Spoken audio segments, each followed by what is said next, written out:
Peter's miraculous escape from prison. Now about that time Herod the king stretched out his hand to harass some from the church. Then he killed James the brother of John with the sword. And because he saw that it pleased the Jews, he proceeded further to seize Peter also. Now it was during the days of unleavened bread.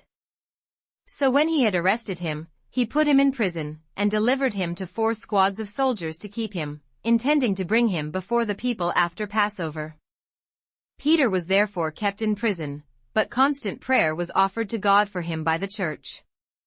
And when Herod was about to bring him out, that night Peter was sleeping, bound with 2 chains between 2 soldiers, and the guards before the door were keeping the prison.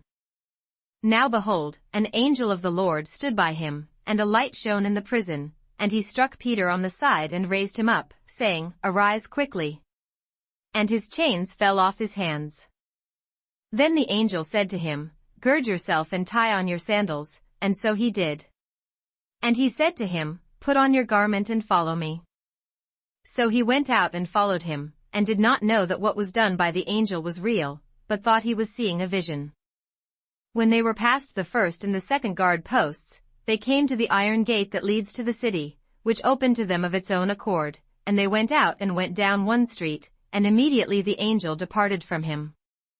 And when Peter had come to himself, he said, "Now I know for certain that the Lord has sent his angel, and has delivered me from the hand of Herod and from all the expectation of the Jewish people." So, when he had considered this, he came to the house of Mary, the mother of John whose surname was Mark, where many were gathered together praying. And as Peter knocked at the door of the gate, a girl named Rhoda came to answer. When she recognized Peter's voice, because of her gladness she did not open the gate, but ran in and announced that Peter stood before the gate.